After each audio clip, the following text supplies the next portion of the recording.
In this podcast episode, host Ben Shapiro and guest Patrick Bet-David delve into the mounting criticisms against capitalism, exploring the cultural and political shifts fueling this backlash. They examine the arguments that capitalism fosters inequality and spiritual emptiness, highlight common misunderstandings about free markets versus cronyism, discuss the allure of anti-capitalist narratives among younger generations, and address broader issues such as economic policy proposals and the geopolitical challenges posed by Iran. The conversation also underscores the importance of better messaging to defend capitalist principles and counteract anti-American sentiments. The discussion opens by outlining two main phases of woke ideology. The first wave, described as Woke 1, framed racism as the primary force shaping American life, but ultimately lost traction as many Americans rejected this narrative.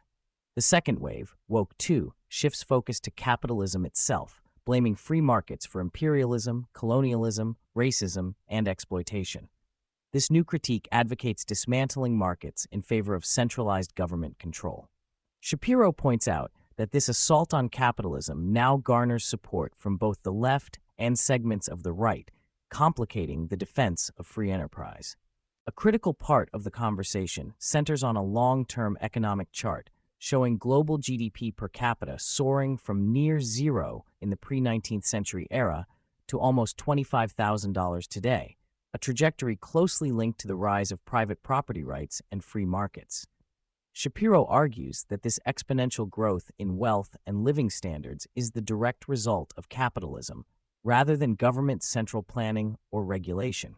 The essential premise is that individuals owning their labor and innovations, free to trade them, is what drives prosperity. The conversation tackles the common argument that capitalism inherently fosters inequality. While acknowledging inequality exists, Shapiro stresses that wealth inequality is preferable to equality in poverty, as seen under various failed socialist regimes. Critics like Bernie Sanders and voices such as Zohar Mani and Tucker Carlson blame capitalism for environmental degradation, social ills, and monopolistic practices. However, these critiques often misunderstand the economics behind wealth creation and taxation, conflating capitalism with cronyism or mischaracterizing market dynamics. For instance, the lower capital gains tax rate is explained as not a virtue tax, but a structure to avoid double taxation. The podcast explores claims that capitalism fails to fulfill spiritual or emotional needs, a sentiment echoed by figures like Tucker Carlson, and even rooted historically in critiques like those from Hassan al-Banna, founder of the Muslim Brotherhood. The argument characterizes capitalism as soul-draining and destructive to families and community cohesion. Shapiro and Bet-David refute this by emphasizing capitalism as a tool, not a religion, and caution against abandoning individual agency for collective ideologies that have historically led to utopian failures. The discussion highlights a widespread confusion in public discourse between free market capitalism and economic fascism, or crony capitalism, where government picks winners and losers. Examples include misguided claims branding Russia's oligarchic state as hyper-capitalist, and criticism of government bailouts or stock ownership in private enterprises. Both Shapiro and Bet-David stress that true capitalism involves voluntary exchange and market-driven outcomes, unlike monopolies and regulatory capture, which stem from excessive government intervention. Shapiro notes that younger voters, particularly those under 50, are increasingly sympathetic to socialism and social democracy due to economic stagnation, the aftermath of the 2008 financial crisis, COVID-era inflation, and a lack of positive messaging about capitalism. Many of these voters lack a clear understanding of capitalism and its benefits, in part due to semantic confusion and misinformation about policy costs, such as misconceptions surrounding Medicare for All funding. Bet-David stresses the necessity for conservatives to offer viable, attractive economic policies that actively address young people's concerns. Bet-David suggests a bold, conservative policy idea to resonate with younger voters, abolishing federal income tax for anyone under 30.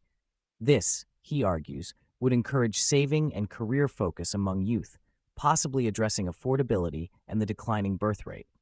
Such a policy could provide a political breakthrough by presenting tangible solutions instead of merely admonishing people to get a job, thereby countering the appeal of socialist rhetoric. The conversation returns to the importance of how capitalism's benefits are communicated.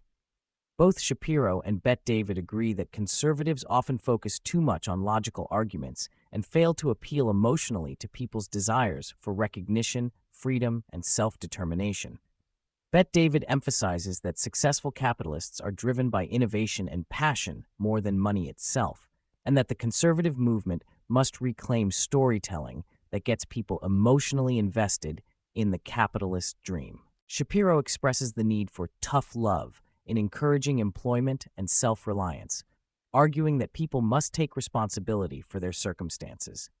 Bet-David acknowledges this, but also highlights the importance of empathy and effective communication that avoids lecturing, especially with young adults who are wary of condescension.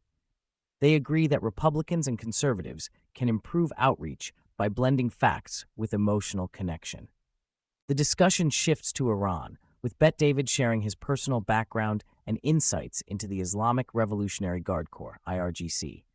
He paints the Iranian regime as a ruthless entity willing to kill dissenters and stifle freedom, contradicting narratives portraying Iran's leaders as rational or moderate. Bet-David warns of the risks posed by Iran's actions in the Middle East and advocates for zero tolerance of the IRGC, while acknowledging debates within America about foreign policy priorities amid global conflicts like Ukraine. The podcast ends focusing on rising anti-American sentiments within the U.S., which paint America as a global villain responsible for foreign and domestic problems. Bet-David underscores the unique achievements of America in creating unprecedented prosperity and opportunity. He stresses the need for conservatives to actively counter negativity by continually selling the virtues of America and capitalism in a way that converts skeptics, just as figures like Charlie Kirk have done with youth engagement.